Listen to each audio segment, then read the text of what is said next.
Hi, Dr. Stewart here. I'll be running your sections of the A&P 1 online this semester, including lectures and labs.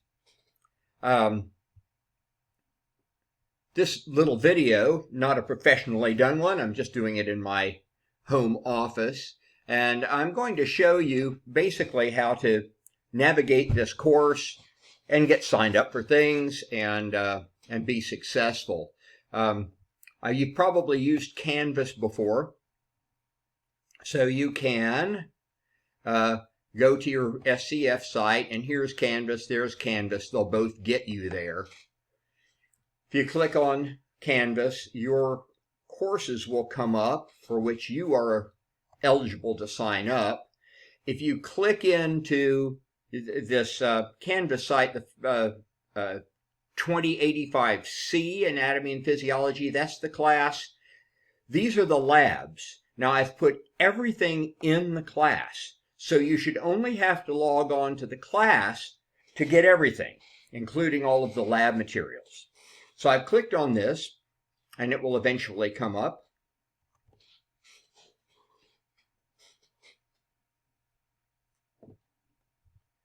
It will eventually come up. There we go. And this is your home page for this course. Now, to get here, you can either go to Home or Modules, because I've made the Modules page your home page. So this first module is how to access everything. First of all, we have the video that you're watching right now is on here. In case you ever want to see it again, there it will be. Here is McGraw-Hill Connect. This is the link to your textbook resources. Now, if you click on that link, it brings you to this page, and it says go to my Connect section. You click on that, and it should take you to the McGraw-Hill page here. Yours may look a little bit different from mine because you're a student and I'm an instructor, but you should have the same resources. Here we have a couple versions of the ebook. This is just the ebook. This is the Smart Book, which I prefer because it has a few other things that you can do in it. Any of these take a while to load. They're kind of ponderous. That wasn't too bad. Okay, so here we have all of the chapters. And this is for A&P 1 and A&P 2, so the heart and lungs and everything are on here as well. But we're doing, let's say, the skeletal system. This semester in A&P 1, we're doing the introduction to anatomy and physiology. Then we're also doing the bones, the muscles, and the nerves. So here we have, here's some questions. If you want to read your text, though, you can go to the text reading thing instead of going straight to questions. Here we have the textbook, basically, and everything that is dark is what they consider, and we mostly consider, to be more important. If it's kind of whited out, it means it's not as important. You can read all of it. You can read all of it, but, and you can click on that to make it bright if you want to read it. But the dark text is the important stuff to read. Okay, so there's the text. And if you want those practice questions, you can go to practice. And the largest cavity in skull that encloses the brain is, whether it's the cranial cavity or whatever. I know it. I think I know it. I'm unsure. I don't have any idea. And then it'll show you what the answer was.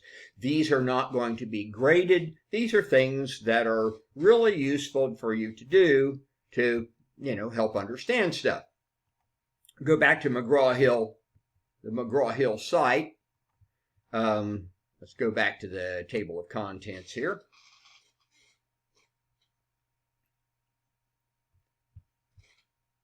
McGraw-Hill Connect. Let's do this.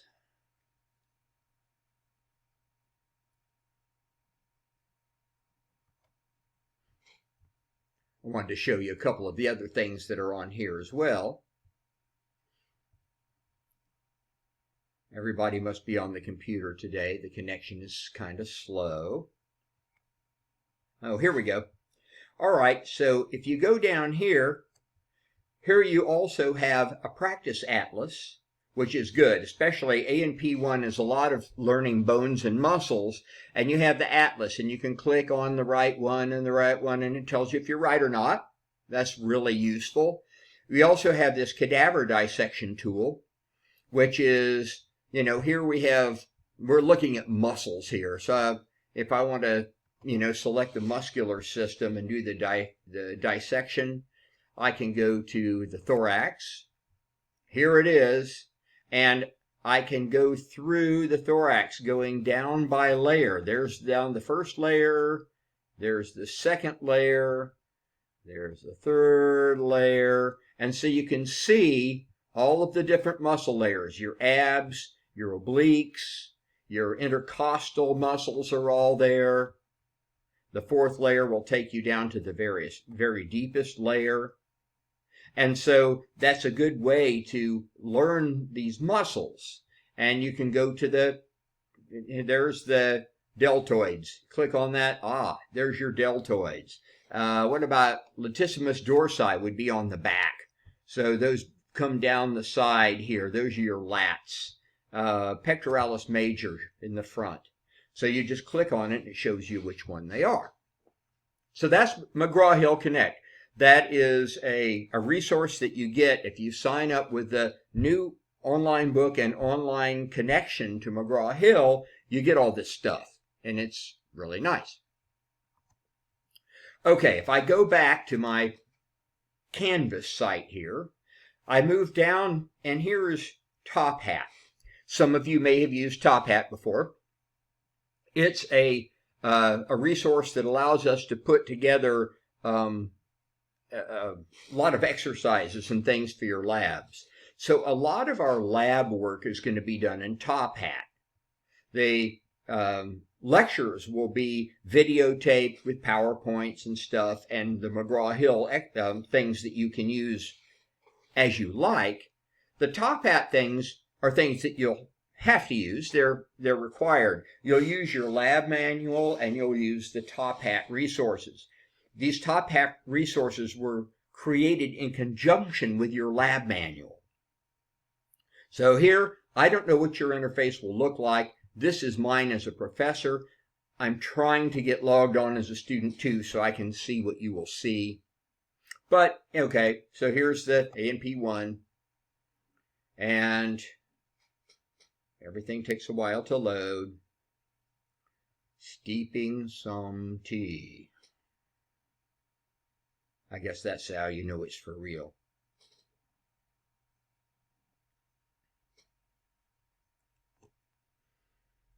Come on. It was faster than this earlier today. Here we go. So here's the Top Hat page. It's been divided into 4 lab modules because we have 4 major sections: the intro, bones, muscles, and nerves. And so if we wanted to do the bones, you go to lab module 2, and here are the chapters in your lab manual that we're addressing. And so if I go to the chapter 7 lab assignment, I can go over here and click on full screen, if it'll let me. Well, there's the full screen. My little screen here is blocking it out. But if you click on full screen, it gets a little bit bigger and easier to read. But you go down here, and here's a video we've put in. The videos, this one here is Katie Wallace. She's one of the other profs. Josh Schulte, John Wilson, myself. Various of us will be doing some of these lectures. We're doing it as kind of a combined effort to make sure you have plenty of resources. And then you'll go through these questions. Now this is the instructor version, so it doesn't give me a place to answer the question. Yours will obviously have one. I can see what the correct answer is that I put in, that I want this to be. Is this thick or thin skin? This is thick skin. It's really thick. It's just the palms of the hands and soles of the feet. So you'd answer that, and then you'd answer the next one. You'd answer the next one. You answer the next one. You go down. You answer all the questions. And I am notified that you completed it and how many of them you got right. These are open book, just like your lab would be in the lab. So for your labs, you will go through your lab manual and do whatever exercises there are in there. You'll go through here, and this is how I am given notice that you have really done your lab that week, is you will complete these assignments, and I will get a grade for you. And the grade is partly based on just completing it and partly based on whether you got things right or not. So if you get something wrong in these labs, it will not count off all that much, but try to get them right if you can, obviously. So you will go through this to get to your lab assignments every week. Go back to modules. Anything you're looking at will disappear if you go back to the modules page. Here's your course syllabus and schedule, the class schedule. And the schedule here has the labs on it as well. I'm assuming it's going to open. Hello, course syllabus. Well, I'm going to bring up the course syllabus on, oh, did that just come up? No, it didn't. I don't know why it's, oh, I don't know why it's not. I'm going to bring up your course syllabus on my Microsoft Word file. Let's go to the online syllabus. Sorry, we couldn't find your file. Okay. File. Open. Let's go to folders. Browse. That's because I just made a new 2020 file. There it is. Okay, so here's your syllabus. And it has the usual gobbledygook in there. Here you have materials that you will need. Your materials will include some copy of the book. Some people do just fine with only a copy, just a hard copy of the book. Read it. You know, a lot of people like that. Even an earlier version will probably do okay. I'm not giving you graded assignments in McGraw-Hill Connect. Most people find they're really helpful. So here's the online Connect bundle with the book and the Connect access card.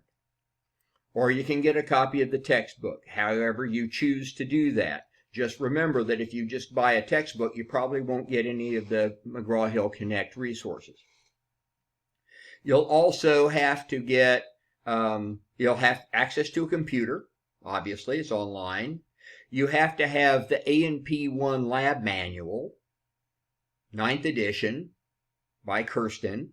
That's available in the bookstore. And you have to have access to the Top Hat website. Now, the Top Hat website, you should get an invitation by email soon that says, you know, here's the, you are being invited to join this Top Hat course. And once you sign up, then you will have access to Top Hat for your labs. Makeups, attendance. Here's your grades. There will be 5 major tests in the lecture during the semester. Every time we finish a major block, we'll do a test. Those are 10% of your grade each. So half of your grade are those tests.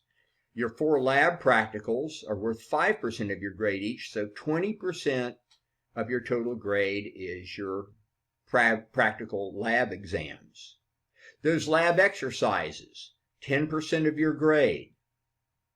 You're going to have discussion sessions every week. Your participation on them is 5%. And this is somewhere where if you're really, really good, I might actually be able to give you some extra credit there. So if people are really diligent about doing a good job with these discussion blogs, then you might pick up an extra point or two. And 15% for the comprehensive final exam. Down here, the schedule of classes is by weeks, because this is a like Monday, Wednesday, or Tuesday, Thursday course. So it's like there's 2 sessions per week, but you can do them whenever you want. So I just have the session 1 or lecture 1 is this and the textbook chapters. And then the lecture 2 is these topics. And the lab that week will cover these topics.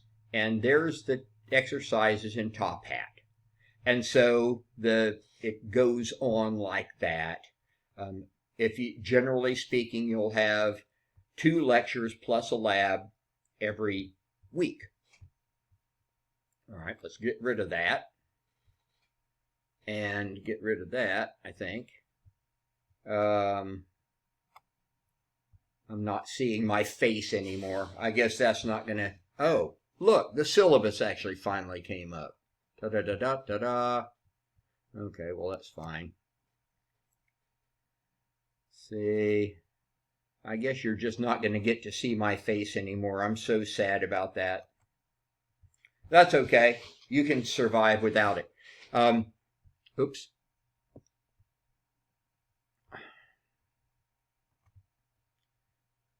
Somehow it went back here.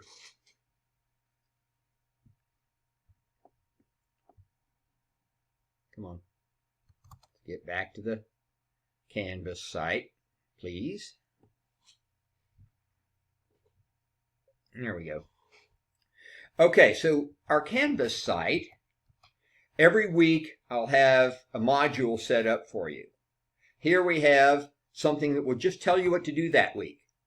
You know, what are you supposed to do? Well, you're supposed to watch the 2 lecture and work with the PowerPoints, use the practice questions, do McGraw-Hill Connect stuff that helps you, do the exercises on Top Hat and in your lab manual, and then post on the discussion section. Okay, so that tells you what so you don't forget to do something that week. Go on, back to the modules.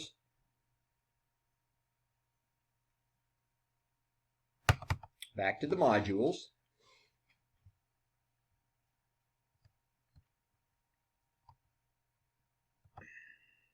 Oh, look, I appeared again. Come on, let's go back to the modules, guys. Obviously, some internet glitches. I can't get home. I can't get to the modules. So what is the deal here?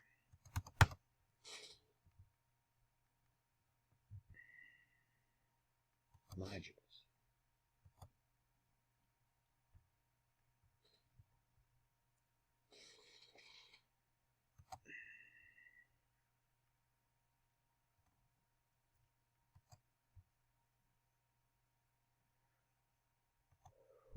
There, finally. Sorry about that. Hopefully it won't take this long for you guys.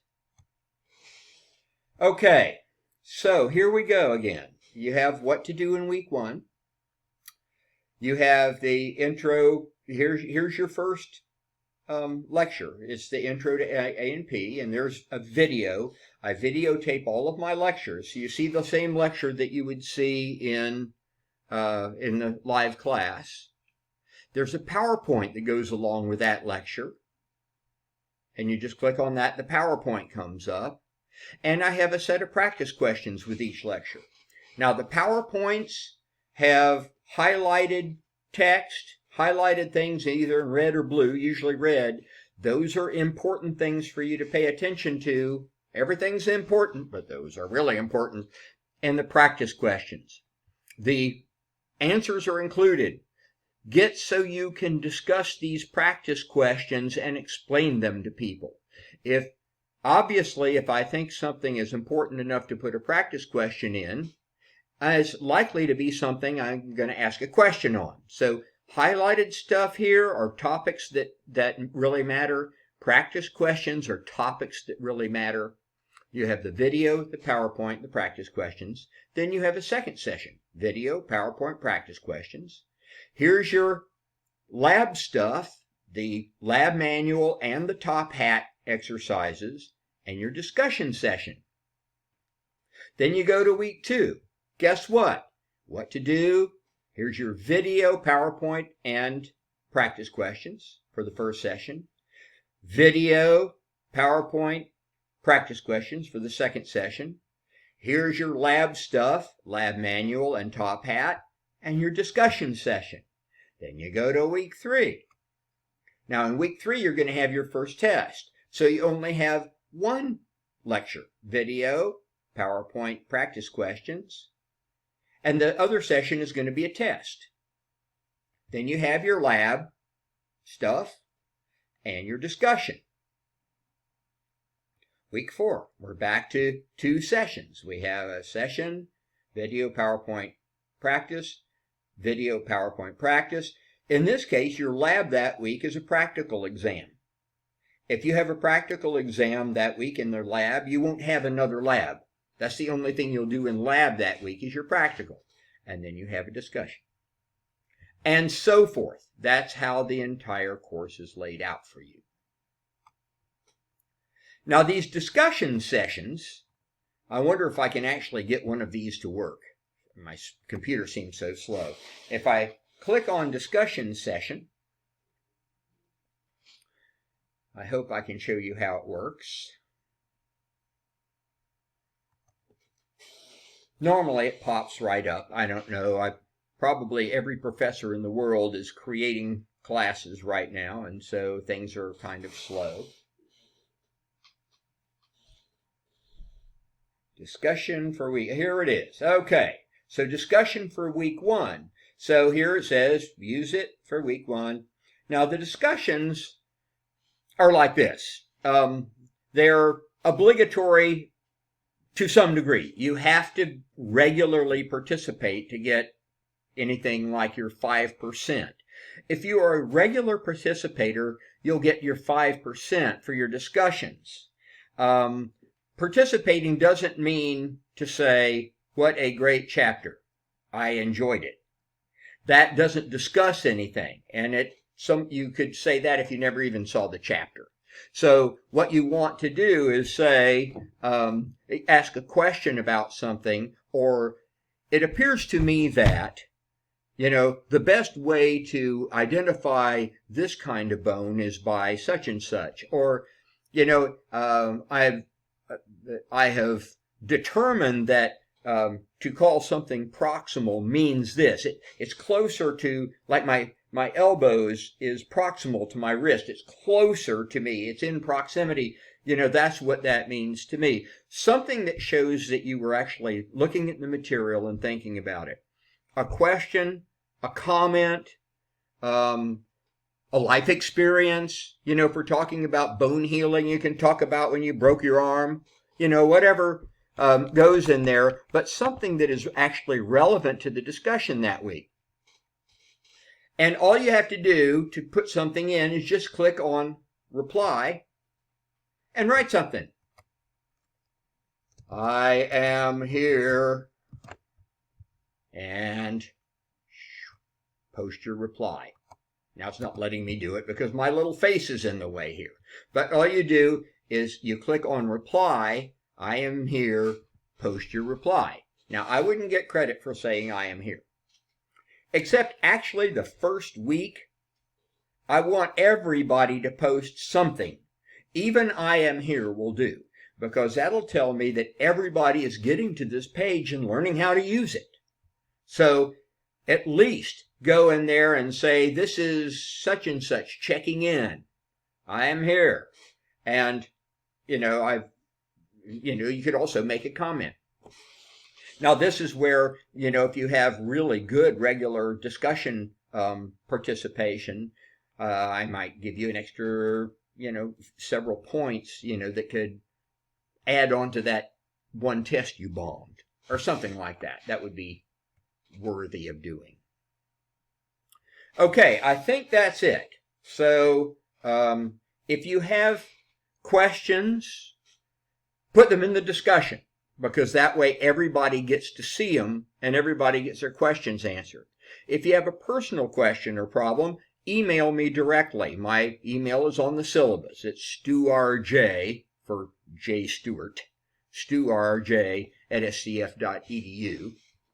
And so you can email me directly if you have something like that that the rest of the class shouldn't be seeing. Otherwise, use the discussion board. And by the way, everything that I send to you and everything you send to me has to go to your SCF email. I can't send anything legally to your personal email, and you can't send anything to mine. So the first one you get from me may come, it looks like it's from a Hotmail account, but it's for some reason they put my default account on SCF as a Hotmail account. So you might get something that looks like that. But everything that I send from you, I'm going to be sending from here. Check your SCF email regularly. I send out information sometimes. And check the announcements on here. Announcements. Almost every week I give an announcement or two, reminding people to do something, updating some information, and these announcements will show up on your Canvas site, but you can set it so that they automatically go to your SCF email. And that's the way I have it. Announcements just pop up on my SCF email. That should be the default, but make sure that it does that. And you can even set up your SCF email to forward to your personal email if you check it more. I do that too. So if you send me something, it goes to my SCF, it comes to me right away, and I know to go to my SCF email and respond because it shows up. Just don't miss out on an assignment or something really important because you didn't check your SCF email and your announcements. Okay, and finally, you might expect to get this little terrible video a couple of times because I expect more students will sign up between now and the time class starts. So it could be that you'll get it more than once. If you get it a second time, don't worry about it. If I make a new one that says, I now have the student version of Top Hat, I want to show you some more, I'll let you know about that. All right, looking forward to the semester. Take care, everybody.